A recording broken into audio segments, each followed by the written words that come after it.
નમસ્કાર. સૌપ્રથમ તો આપ સૌને મચ્છુ નદીના પટમાં સ્વામિનારાયણ સંસ્થા એટલે કે BAPS દ્વારા જે બાંધકામ થઈ રહેલ છે એના માટે અમોએ એક કમિટીની રચના કરેલી, જેમાં પ્રાંત અધિકારી મોરબી, ચીફ ઓફિસર શ્રી મોરબી, આપણે નગરપાલિકા, DILR શ્રી અને કાર્યપાલક ઇજનેર સિંચાઈ વિભાગને પત્ર લખીને જાણ કરેલી અને તેઓએ સંયુક્ત તપાસ કરીને આજરોજ એક રિપોર્ટ અમને સબમિટ કરેલ છે. આ રિપોર્ટની અમે અત્યારે જે પ્રથમ દ્રષ્ટિએ કહીએ એની બાબતની આપણે ચર્ચા કરશું. એની સઘન ચકાસણી ચાલુ છે. DILRએ જણાવેલું છે કે સંસ્થાની જમીનની હદની બહાર થોડું ઘણું બાંધકામ થયેલું છે, એટલે આ બાંધકામ દૂર કરવાનું રહે છે. એ જ પ્રમાણે ચીફ ઓફિસર શ્રી અમારા જે મોરબી નગરપાલિકાના છે એમના રિપોર્ટ મુજબ કે વોટર બોડીઝમાં જે નજીકમાં જે બાંધકામ હોય અને જે એની મર્યાદા હોય એનું નિયમોનું જે પાલન થયેલું હોવું જોઈએ તે મુજબ પ્રાથમિક દૃષ્ટિએ જણાતું નથી. એનો અમે રિપોર્ટનો અભ્યાસ કરશું અને એ બાબતે એમાં જે દૂર કરવાનું થશે એ દૂર કરવા માટેની કાર્યવાહી કરાવશું.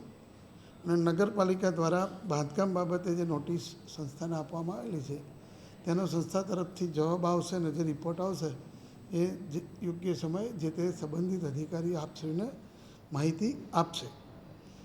વધુમાં હું આપ સૌને ધ્યાન દોરું કે ગઈકાલે મને પણ પ્રેસ મીડિયા મારફતે સંસ્થા દ્વારા જે તમે લોકોએ પણ જે બાઇટ લીધી એમાં મને પણ માહિતી મળી તો મંદિરના સત્તાવાળા કે સંતો તરફથી પ્રશાસનની સાથે છે અને પ્રશાસન કહેશે તેમ કરશું તેવું એમને જે છેલ્લે જણાવ્યું, તો એ બાબતથી અમને કોઈ ડાયરેક્ટ જાણ નથી કરી, પણ એમને આ વાત કરી તો 3 દિવસ પહેલાં જ્યારે આપ સૌ સાથે મેં વાત કરી ત્યારે કહ્યું હતું કે જો બિન અધિકૃત હશે તો અમે દૂર કરાવશું, પણ અધિકૃત હશે તો પણ અમે મોરબી શહેર અને મોરબી શહેરની આજુબાજુના ગામને જો વહેણના કારણે કોઈ નુકસાન જવાની પરિસ્થિતિ થશે તો સત્તાવાળાને અમે સમજાવશું. પણ એવો પ્રશ્ન ઊભો જ નથી થયો.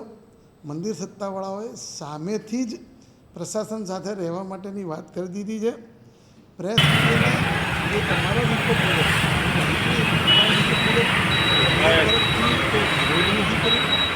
કોઈ વિનંતી પણ મને કરેલી નથી કે અમારું આ બાંધકામ સાચું છે ખોટું છે, કે અમને આ ચાલુ રાખવા દો, ત્યાં ગાર્ડન બનાવવા દો, કે ત્યાં પાર્કિંગ બનાવવા દો. જે બહારની માહિતી મુજબ તેઓએ સીધી એક જ વાત કરી છે કે પ્રશાસન કહેશે તેમ અમે કરશું, વહીવટીતંત્ર કહેશે એમ કરશું.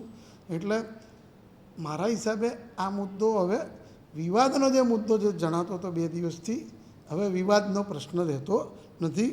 એટલે હવે જે મોરબીના શહેર અને આજુબાજુના ગ્રામના ખેડૂતો કે લોકો માટેને જે હિત મુજબ જે કામ કરવાનું છે એ કામ અમે કરાવશું. જે બાંધકામ નડતરરૂપ હશે, પ્રવાહને નડતરરૂપ હશે, એને દૂર કરવા માટે અમે સંસ્થાને સમજૂત કરશું, સંસ્થાને બોલાવશું અને બોલાવીને તેઓ લોકો પાસે જ અમે દૂર કરાવશું.